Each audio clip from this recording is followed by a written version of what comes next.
Tom se réveille dans son camion garé au fond de la forêt. Il est venu ici pour un voyage de camping avec sa fille Mera. La jeune fille dort encore paisiblement sur le petit lit à côté de lui.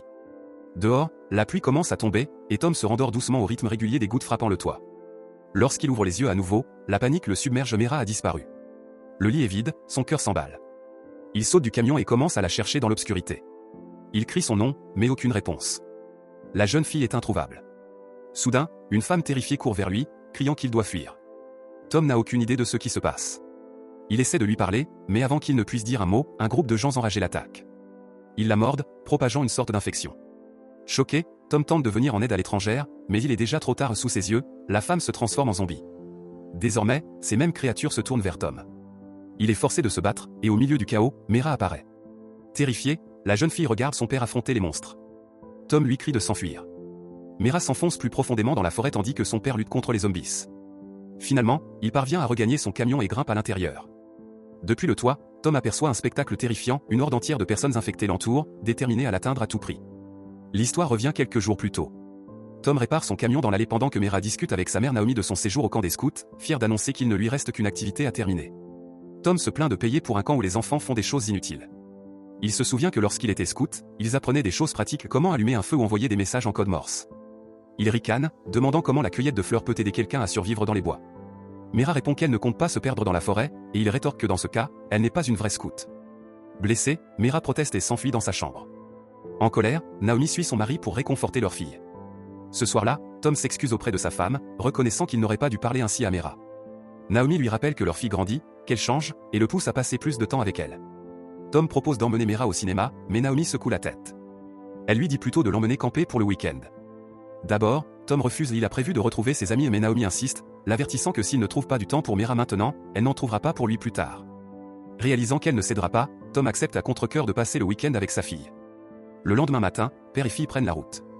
Pendant ce temps, la radio annonce une vague d'attaques violentes et inexpliquées contre des policiers dans tout le comté. En conduisant, Tom essaie d'engager la conversation, mais Mera l'ignore, absorbée par son téléphone. Lorsqu'ils arrivent au campement, Tom installe tout pour un séjour confortable.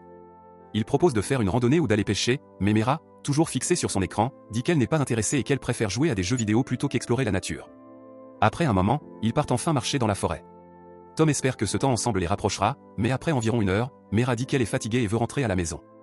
Elle avoue qu'elle n'aime pas passer du temps avec son père, elle ne l'aime tout simplement pas. Mera lui demande de la ramener pour qu'il puisse encore assister à la fête qu'il avait prévue. Tom essaie de la convaincre qu'il voulait vraiment passer du temps avec elle, mais elle l'accuse de mentir.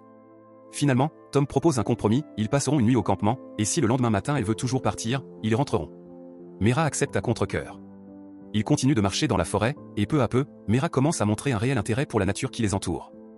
Soudain, elle s'excuse de ne pas être né garçon, comme il aurait soi-disant voulu, disant que c'est pour cela qu'ils n'ont rien en commun.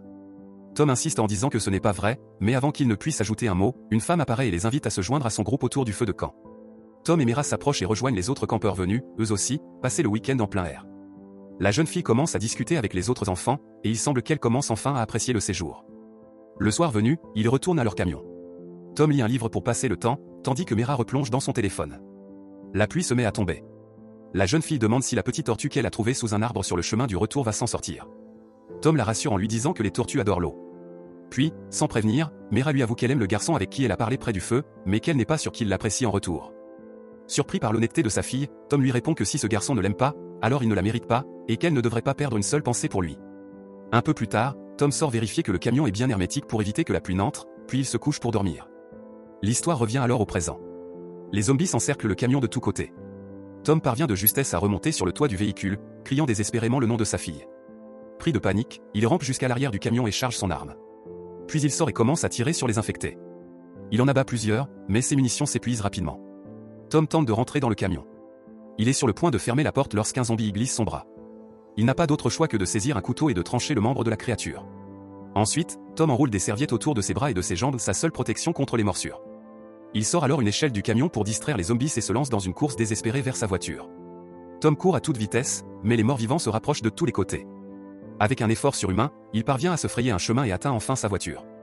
Il saute à l'intérieur et essaie de démarrer le moteur, mais celui-ci refuse de tourner. Frustré, il saisit un pistolet de détresse dans le camion et abat un autre zombie.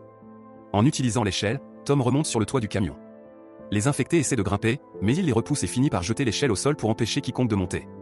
L'inquiétude pour sa fille le ronge. Tom prend son téléphone et essaie d'appeler Mera, mais son téléphone est resté à l'intérieur du camion, sonnant hors de sa portée. Le bruit ne fait qu'accentuer son désespoir. La nuit tombe, et épuisé, Tom finit par s'endormir. Il rêve de Mera et de lui, allongés sous les étoiles, apprenant à s'orienter grâce à elle. Soudain, des zombies s'arrachent Mera et il se réveille en sursaut, terrorisé. À la première lueur du jour, Tom saisit ses jumelles et scrute la zone, espérant apercevoir sa fille, mais elle est introuvable. Découragé, il étudie une carte pendant que les zombies tentent sans relâche de pénétrer à l'intérieur. Il allume la radio et entend des nouvelles alarmantes, la source de l'infection reste inconnue, les médicaments sont inefficaces, les frontières ont été fermées à cause du virus, et l'état d'urgence a été déclaré. On demande aux gens de rester chez eux, en promettant que de l'aide est en route. Il est clair que Tom est épuisé par les combats incessants. La veille, il avait suspendu sa nourriture à un arbre et n'a rien mangé depuis. La faim commence à l'affaiblir. Soudain, un zombie brise la vitre du camion et se jette sur lui, mais Tom parvient à le repousser en attrapant ce qu'il trouve. Il prend un morceau de meuble et le cloue sur la fenêtre cassée pour empêcher les zombies d'entrer. Il tente d'appeler à l'aide à la radio, mais aucune réponse. Remontant sur le toit, il scrute à nouveau les environs avec ses jumelles. Enfin, il aperçoit Mera. Elle n'est pas loin du camion, et les zombies ne l'ont pas encore remarqué. Tom commence à lui envoyer des signaux en code morse à l'aide d'une lampe de poche. Mera lui répond en reflétant la lumière sur ses lunettes. Elle lui dit qu'elle est vivante et en sécurité, bien que terrifiée. Tom lui dit de ne pas bouger, mais Mera décide de s'approcher du camion. Soudain, un zombie l'aperçoit.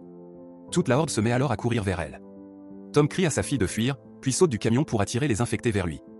Les zombies se retournent et foncent sur lui. Tom se bat avec acharnement à l'aide de son club de golf, mais ils sont bien trop nombreux. Il grimpe rapidement de nouveau sur le toit du camion. Cette nuit-là, Tom ralluma la radio, essayant désespérément de joindre quelqu'un. Soudain, l'appareil émit un bip strident et perçant. Le bruit attira immédiatement l'attention des zombies autour du camion. Pris de frénésie, ils se mirent à frapper les vitres de toute leur force. Tom saisit un marteau et fracassa la radio. Le son cessa. Il grimpa sur le toit et, sous une pluie battante, réussit à repousser quelques zombies. Épuisé, il resta éveillé toute la nuit, montant la garde sur son abri de fortune. Pendant ce temps, un zombie continuait de poursuivre Mera. La jeune fille courut et se cacha dans un endroit isolé. Au matin, Tom vit une scène terrifiante, l'un des zombies tenait la veste de Mera. Envahi par le désespoir, il craignit le pire, que sa fille ait été victime des monstres. Le chagrin le submergea. Tom descendit et prit son pistolet. Il ne restait qu'une seule balle. Il le posa contre sa tempe, prêt à en finir. Mais au dernier instant, il ne put appuyer sur la gâchette. Quelque chose en lui soufflait que Mera était encore en vie et qu'il devait continuer à se battre. Tom plaça plusieurs récipients dehors pour recueillir l'eau de pluie. Il but cette eau, mais sans nourriture, il s'affaiblissait d'heure en heure. Puis, il eut une idée, il fabriqua un piège. Avec des morceaux de verre brisés, il colla des éclats tout le long du rebord du toit. Ainsi, si un zombie essayait d'y grimper, il se blesserait et tomberait. Soudain, Tom aperçut une voiture fonçant sur la route, poursuivie par une horde de zombies. Il agita les bras frénétiquement, appelant le conducteur, mais la voiture s'écrasa contre un arbre. Les infectés encerclèrent aussitôt le véhicule. Tom sut qu'il devait intervenir. Il sauta du camion et courut vers le lieu de l'accident, un couteau à la main, se frayant un chemin à travers les zombies. Il parvint à atteindre la voiture et à tirer le conducteur hors du véhicule. Ensemble, ils réussirent à regagner le camion. Tom aida l'étranger à grimper, et pendant un instant, ils furent en sécurité. L'homme affirma être un agent de patrouille. Il apporta de sombres nouvelles, le monde était envahi par les zombies. Le chaos régnait partout, et tous les systèmes de communication étaient hors service. Tom, tenant une photo de Mera, lui demanda avec espoir s'il l'avait vue. L'étranger affirma n'avoir croisé personne. Tom insista pour qu'ils partent chercher Mera ensemble, mais l'officier refusa, avertissant que c'était trop dangereux, que les zombies les déchireraient en morceaux. Il proposa plutôt d'établir un plan, expliquant qu'ils auraient besoin de force pour combattre. Tom lui remit alors le reste de la nourriture du camion et mentionna que d'autres provisions étaient suspendues à un arbre, ce que l'homme trouva étrange. Tom le supplia de l'aider à retrouver sa fille, mais l'homme refusa sèchement. Puis, se radoucissant un peu, il promit qu'ils iraient la chercher dès le lendemain matin. Cette nuit-là, pendant que l'invité dormait, Tom vérifia sa carte d'identité et fit une découverte stupéfiante, l'homme avait menti. Ce n'était pas un officier, il avait simplement volé la carte de quelqu'un d'autre. Soudain, l'imposteur se réveilla et attaqua Tom. Une lutte s'engagea entre eux. Tom tenta de se défendre, mais l'homme était plus fort. Il le frappa à la tête, et tout devint noir. Quand Tom reprit connaissance, il était menotté. L'imposteur s'apprêtait à le jeter du camion, directement dans la horde de zombies, mais Tom se battit désespérément pour sa vie. Il réussit à libérer une main et, dans un réflexe, referma les menottes autour du poignet de son agresseur. Les zombies attrapèrent l'imposteur et le tirèrent vers le bas. Ils tirèrent si fort que son bras se détacha. Tom sut qu'il devait s'enfuir immédiatement. Il grimpa sur le toit et balaya l'horizon du regard. Au loin, il aperçut de la fumée et quelqu'un avait allumé un feu au sommet d'une colline. Une lueur d'espoir jaillit en lui, peut-être que Mera était là-bas. Cette nuit-là, il prit son pistolet de détresse et la batterie du camion. Il se mit à courir vers la voiture, tandis que la horde d'infectés le poursuivait. Tom sauta dans la voiture et tenta de la démarrer. Cette fois, le moteur rugit. Il appuya sur l'accélérateur et fonça droit devant, mais les zombies s'accrochèrent à la voiture de tous les côtés. À un moment, le véhicule heurta un arbre. Les infectés l'encerclèrent complètement. Cela semblait être la fin, mais Tom aperçut un bidon d'essence près du camion, sa dernière chance. Il visa avec son pistolet de détresse et tira. Une explosion massive secoua la zone, engloutissant tout dans les flammes. Les zombies brûlèrent dans l'enfer de feu. Par miracle, Tom survécut. Le matin se leva. Épuisé et meurtri, il entreprit de gravir la colline d'où provenait la fumée. Chaque pas était un effort, mais il continua d'avancer. L'espoir de retrouver Mera le poussait en avant. Enfin, il atteignit le sommet. Et là, devant lui, se tenait Mera, vivante et en bonne santé. La joie les envahit tous les deux. Après toutes les horreurs qu'ils avaient vécues, ils étaient enfin réunis, laissant derrière eux la peur, les disputes et la douleur du passé.